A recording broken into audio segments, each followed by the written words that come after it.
I also think it's kind of interesting that both of these fighters are kind of opposites. They're like yin and yang. Of course, you talk about the difference of style, not only for Hugsdealer, but for Boxertrix as well. But we are getting ready to go. Enough wait. Semi-final B underway. Let's get down to it. We got some women's division action. Natasha Jonas is going to be out here as far as for Boxertrix, Kaylee Taylor for Hugsdealer.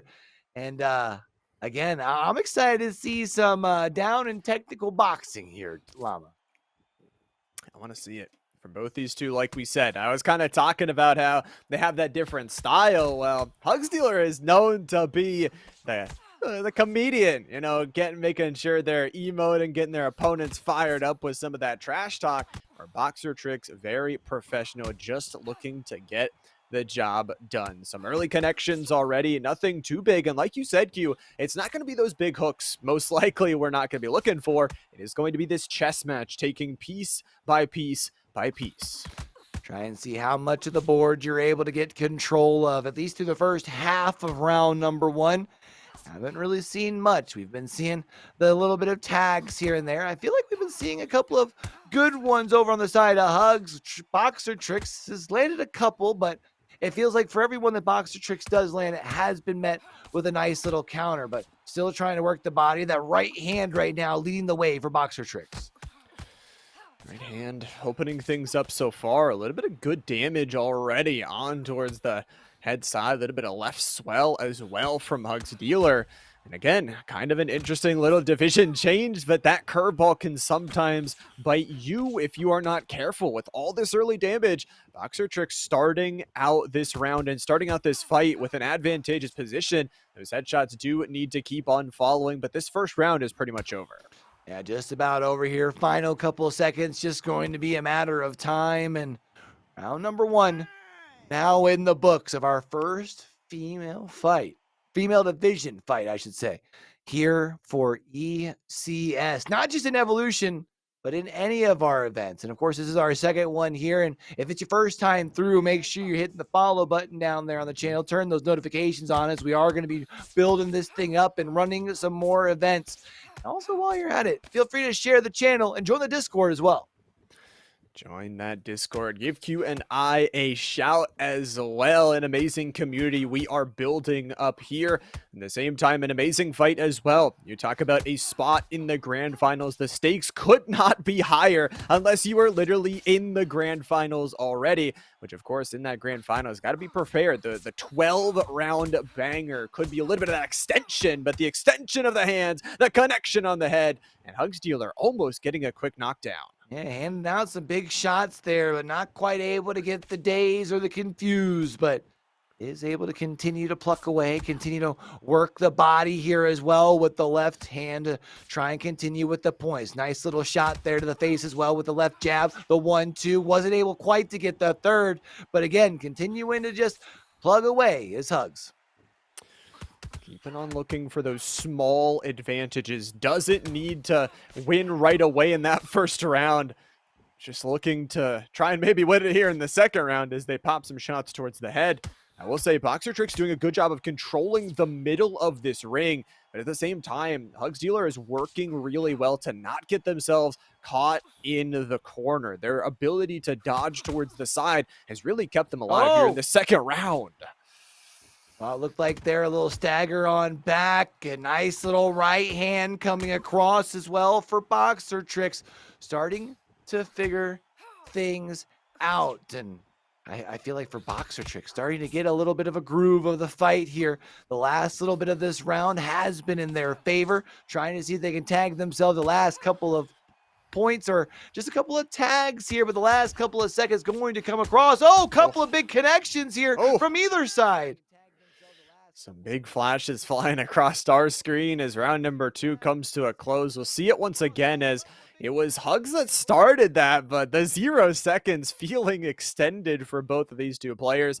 Ref does separate them out as we head on in here to round number 3. This is always the important round we talk about, Q, where yes, it's very early, but after this one, you get to witness the scorecard that can kind of steer the ship on where you want to sail your gameplay for the rest of this match. Yeah, this is your last round to really kind of solidify the early scoreboard, right? And as far as on the side of Hugs, we've continued to see them do a good job of just being patient, picking their spots. However, we have seen Boxertrix at times be able to open things up with some good combos too. So if I had to guess, the scorecard gonna be relatively close. Might even be tied up as far as for now, where this third round might matter. And the first minute of round number 3 continues to be a back and forth exchange. That's what you want to see, especially in this semifinal. Again, both of these two having to work their way not only through the tournament today, but also through the regular season, through 20-some fighters to try and win their way here. And of course, for Hugsdeale, yet to lose in this second season, looking for a belt to look to sit across from iPro, the only other champion to be crowned in the inception. But with this third round kind of going towards the end, it does feel like both kind of equalizing things out. Boxertrix getting some good headshots. Yeah, it feels like this is probably been the closest of the rounds, to be fair. And I felt like it was kind of back and forth through the first two, which really should indicate how close we're going to be sitting on that scorecard when we finally get to peek in on it on 45 seconds. For Boxertrix here, trying to see if they can close that gap a little bit, open things up, but keeping them at bay is Hugs. Not just leading with that left hand on the lead, but even be able to follow it up with the right to create some space.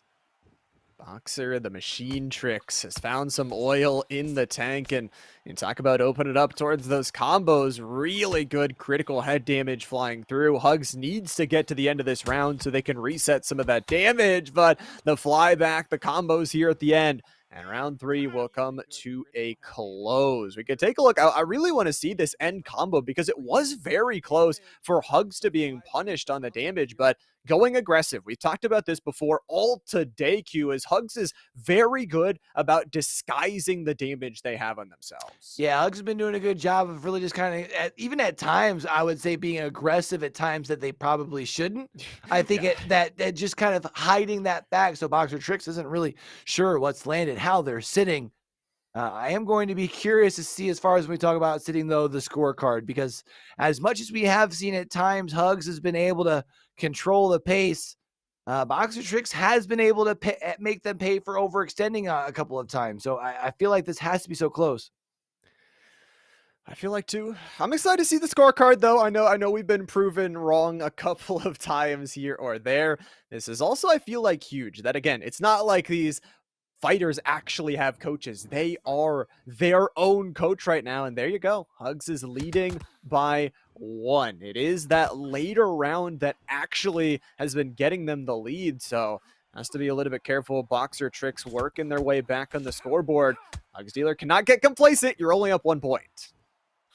Only 1 point. That's not a big lead, but it's at least a lead that has been established here after the first 3 rounds. And I mean, you can see both fighters here having no problem stepping right back into the middle of the ring, trying to go pound for pound, going blow for blow. And you can see working the body here. Boxertrix going to try and switch things up temporarily, was Hugsdeale, but instead going back into it. And I mean, neither fighter backing down. And that's what you want to see. Semi-final, you don't want anybody backing down. They both better be going forward, especially here in round number 4. Hugsdeale, though, the number 1 seed, has a reputation to prove. And like we said, we as much as we've been saying the USA versus UK battle, you are going to be the pride of the UK. You're going to have to be going to the finals, and you're waiting against an experienced Gangstology that has been in that position before. Cleaning up this fight as soon as possible is probably top of the to-do list. Definitely has to be at the top of the to-do list, and it's going to be a still long battle even from here. As far as questions become, who's going to be able to stand the test of time? Because we mentioned at the top of this thing, this isn't going to be about finding a knockout opportunity. These two have been standing in the middle of the ring, exchanging blows and combos, and it's only been 4 rounds of it. We still have another 6 to go, Lama. Oh, And I hope we get all 6. Please give it to us. And honestly, you know what? Give us the other 6 as well. Let's get some more overtimes going. Either way, it is going to be right on down to the single digit marker on the timer, ticking down through. And to Hugsdeale, one final try at the hook towards the body.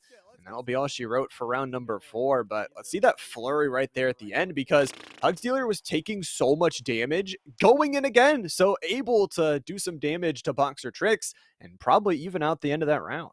One thing that impressed me in the first matchup, but then continues to impress me more so in the semifinals, has just been the footwork for Hugsdeale. That's been one thing that they really have been able to utilize to open things up. That and the jab, man. They don't worry about going for big blows. They just worry about getting the first, follow up with a second, and then maybe if they've got the open opportunity, that's where they really open things up. It's just been a nice, beautiful like style of boxing to watch, honestly. It's nice. And you talk about not only the footwork, but you talk about those slips, specifically on Katie Taylor. You have that increased slip speed, can escape out of danger a little bit easier. Hugsdeale, though, these early damages, I feel like this is how all of the rounds have been going. It's Boxertrix right out of the gate, opens up with some early damage, and then Hugsdeale slowly works their way back throughout the round. But again, with that ability of the increased power punches, Katie Taylor is just that much dangerous. You hit one of those flurries, and all of a sudden, it's going to be Jonas on the ground. And Jonas has to worry about being put back down onto the mat, or should I say back down on the mat, but being put onto the mat. You don't want to give Hugs any sort of momentum. You can see going for the big left shot, but not quite able to connect. They've gotten themselves a couple of good punches coming in. They're trying to follow it up, but it only ever seems to be the 1-2. The third, never able to find the connection. 52 seconds here left in round number 5, and maybe even starting to see things turn a little more towards Boxertrix. I would love to see if Boxertrix could not only get things turned their way, but if they could push the issue forward on this damage towards the head. Of course, they don't know. We get the advantage of watching from that eagle-eye view. But for Hugsdeale, again, disguising the damage, the connection with the left towards the head as well. It feels inevitable. Hugs always finding the combos late into this one. And you also talk about those 2 bans that these two agreed on. Katie Taylor, much higher overall, has just better general stats. So the fight has been there, and it is going to be round number 5 over. We're halfway through this semifinal beat. Halfway through, and we're now 3 minutes away from our second glance at the scorecard here. We saw how close it was the first time we saw it. I don't anticipate it being much bigger of a gap, if even a bigger gap at all, but let's get ready for round number 6 here. Hugsdeale starts off with a couple of left little jabs, and now also going to work the body here as well. Looking to keep on getting the difference of attacking points. You do the one same move over and over. Not only is it annoying, but it's also going to be easily counterable. It is also important for Hugsdeale. You talk about kind of the overall thought of the future. If you're able to control the flow, not only the quarterfinals where you got to pick a different weight class, here in the semifinals where you picked a different one, but if you got to go to the finals, you're the number 1 seed. You're guaranteed to pick that weight class. So with the head damage already, though, has to be careful in this round. Has to be careful for the following 2 minutes here to really get things going, and as far as make sure that you aren't giving too much momentum over it. It feels like as far as for them, they've been able to still work their game here. Yeah, we're over halfway, even through round number 6, without really seeing too much. Nice little left little hook coming in. All right, as well, a little dazed. This might be the opening that Hugs was looking for. A flurry coming across, and it's going to be Jonas on the mat. Dropping on down here, and you saw trying to attack back, went for one of those body shots, but when you're in that dazed state, if you can't hit those connections of your own punches, it's so easy for your opponent to knock you on down. Jonas, the drop is not going to feel good here for Boxertrix. However, for Hugsdeale, that's what we talked about, the consistency, just keeping on building up that damage, and that's going to feel really nice on the scorecard. Definitely going to be feeling nice here. He gets a big point swing, and wonder if maybe you could force the issue here. These closing couple of seconds in round number 6. Last chance to get any sort of things on the scorecard here before we see it turn after the break. And for Hugs, it just feels like continuing to vibe, honestly. Not really up in the tempo too much, just making sure to capitalize on every opening that Boxertrix gives him. And honestly, that was really beautiful. You'll see here again, Boxertrix tries to go for one of those body shots and it just doesn't work in the day state. But not only that, you're seeing Hugsdealer knowing the timing of the staminas when Boxertrix has nothing left in the tank, has to drop the guard. And you're also seeing a cut built up, it looks like on the right side of that face. For Boxertrix, not what you want to see. And again, Q, this is what Hugs does, just slowly chips you away. Very methodical, really. I mean, it's textbook, just slow and steady wins the race here. And a little bit of a longer break here after round number 6 for Boxertrix. This has got to be where you turn things around, because the next time you see the scorecard's going to be pretty well influenced the way that it's going to be, especially with the way that I feel we're going to be even seeing here after the 6th. Yeah, 5-point advantage over to the side of Hugs. You've got to turn things around, and it's got to happen now if you're Boxertrix. And you look at how it started as well. I mean, you started only 1 point down after that round number 3. Hugs is just so dang consistent round after round. Well, let's see it. You got rounds left. You got 4 to go, and you'll have another opportunity here. Actually, Boxertrix, this is what we've been talking about, Q, that Boxertrix has actually been opening up the rounds with good head damage. Been opening up well, but unfortunately hasn't really been able to follow through much, and instead it feels like maybe after seeing that nice little opening, will at times push just a little bit too far forward, where Hugs has been able to really be able to punish here. But halfway now through round number 7, and been a lot of the same story. Yeah, nice little opening from Boxertrix, but then from there it's just kind of Hugs picking and prodding, picking their points and striking. Looking for an opportunity, and about a minute and some change left here in this round number 7. I like how Boxertrix is slowing things a little bit down, but again, it's those counterattacks. Hugsdealer saw the scorecard same as us. They know they don't have to be the one to go aggressive. They can just sit back, wait for Boxertrix to go forward, and just hit some counterattacks as well. You talk about that speed. It also just seems like an uphill battle for Boxertrix to even try and catch this KD Taylor fighter. Been tough to catch Hugs here. I mean, Hugs has been able to do a really good job of the hit and run, the tag and back out sort of like tenacity, just of being relentless with the punches when needed. And you see Boxertrix staying toe-to-toe, trying to see if they can find some pressure, especially with some damage to the body. Final seconds going to expire, though, and our fighters now going to have to go back to their corners. Back to the corners. We'll see that really good burst from Hugsdealer in the middle.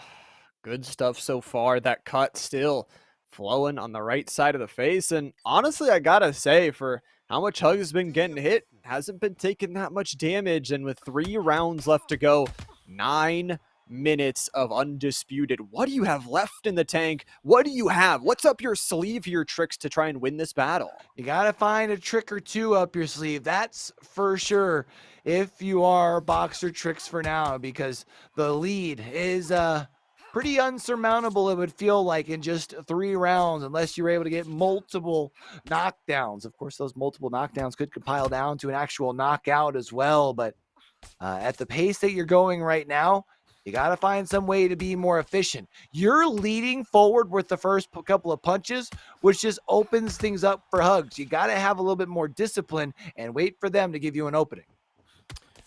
Got to find the opening, and I feel like it's got to be relatively soon for Hugsdealer. They have controlled all of this series so far, and all of the day, it really feels like, in the overall matches. I guess that's why they're the #1 seed and undefeated at that. Will it be another KO, though, for Boxertrix to even get this far against such a tough opponent? Have to give them credit, but as you mentioned before, you don't want to stop here in the semis. Hugs just waiting for that left. Connects with it, hits the damage, and then backs up to safety. Yeah, Hugs left has been doing a lot of damage, whether it's the straight or even the hook coming in there, leading on the front foot there. But regardless, it's been doing some big damage, and at times it's even been used to kind of break up some combos that are attempted to be started from Boxertrix, doing enough to be able to keep them at bay. We're seeing some damage coming across onto Hugs here, but it is late and around number 8. 15 seconds here left, and all they got to do is continue to just stay up on their feet. Doing a good job still, again, leading with the left and a couple of rights landing as well. A lot of good extra connections. The damage towards the head. And round number 8 is over. However, it is starting to get a little bit grim for Boxertrix. They might not be in fear of being knocked out, but at this moment, you still talk about the cut is still there. You talk about all the damage that has been built up. Hugsdeale does have half the stamina bar left, but it doesn't even matter. You're past round 8. The third wind as well is possibly going to be activated for Katie Taylor, making that stamina even better. So it's just an uphill battle here from Boxertrix. Boxertrix here got a big hole to dig themselves out of, and in a similar fashion, I feel like we were talking about in that overtime fight for semifinals 1 for Boxertrix. It's all or nothing here. You've got to start sending yourself forward and looking for knockdowns. And notice I said knockdowns. You need more than one, because it's got to eventually lead to a knockout. I mean, maybe you can get that small percentage chance. The flash knockout, it could be huge, but again, like we said, we have not seen it. It has been some of those knockdowns most of the time, just working their way slowly to get it. For Hugsdeale just minimizing their damage, even if they're taking some. They had a 5-point lead after round number 6. I wonder how big the lead will be after 9. Of course, Q, we get to take a look at our scoreboard here after this round, and maybe there can be one final adaptation from Trix. I feel like he needed to make some bigger changes earlier here, and especially with another knockdown that's going to come across in the closing minute of round 9, which surely has to give yet another round over to the side of Hugs, and that lead has to be extended. The lead is extended. And I gotta say, from the start of this fight, where we were putting, again, chips on Hugs for sure, but Boxertrix came out swinging. They had a really couple of good flurries to start things out, but they've been down. Again, some of it is just that stats disadvantage, but here you go. Once again, Hugsdeale wants it all. They want to extend their knockout streak, and Boxer falls again. It's going to be before the bell, so they're going to have to make sure that they find some way back up from the mat. Currently on a knee, going to be able to get up right before the 7. That will allow the bell to ring. The fighters will then retreat to their corners. And we'll finally get one last glance at that scorecard here, Llama. But with the double knockdown in round number 9, I think we all know. Oh, we know. Oh, yeah. 8-point lead for Hugsdeale, wanting to end things off here in round number 10. It's not going to be a tie, that's for sure, but for Boxertrix, can you find the miracle? The grand finals awaits for the winner. The third place bout awaits for the loser. And it seems like Hugsdeale, they want to stay flawless. They want to stay flawless and prove a point heading into the grand finals, because assuredly, our fighter waiting in the rings, Gangsology, has to be watching this. So you'd love to be able to end it with an exclamation point, especially with the fact that Gangsology has needed extra time in both of their fights. You would like to be able to do so before going to the card, but with 1 minute and 40 seconds, you're running out of time. Out of time here to watch, and out of time it feels like for Boxertrix. They are going for broke. You can see the immediate head damage. Huge stuff. Huge. Just keep on looking for the pressure. Even if you're gonna lose the fight, Q, it's all about how much you got left in the tank. Put a good fight on, and maybe we'll give you the fight of the night. It's all about falling with style, some might even say here. But with a final minute left, it's basically going to be a victory lap for Hugs. And you wonder, what does that victory lap look like? Does it look like just simply sitting back and letting these final 35, 32 seconds expire? Or are you able to find one more knockout? One more knockout could be on the cards. You talk about 15-0, 11 of those coming from KOs, over 2/3 of Hugsdeale's fights But now it's down to the final 10. Just a little bit of extra pressure. The flat-footed coming on in, but it doesn't matter at this point. Double zeros on the clock. We'll take a quick replay right at the end there and take a look at the winner by unanimous decision, Hugsdeale, who will move on to the grand finals. Hugsdeale rocking out with Katie Taylor here. Our first females division fight in ECS history. And man, what a show these two fighters just put on, Llama. And I gotta say, for Boxertrix in that final round as well, to bring back the point counter. I mean, you look at the top judges' scorecard, actually able to win a couple of those later rounds. You really, really love to see it. At the same time, it's just consistency from Hugs.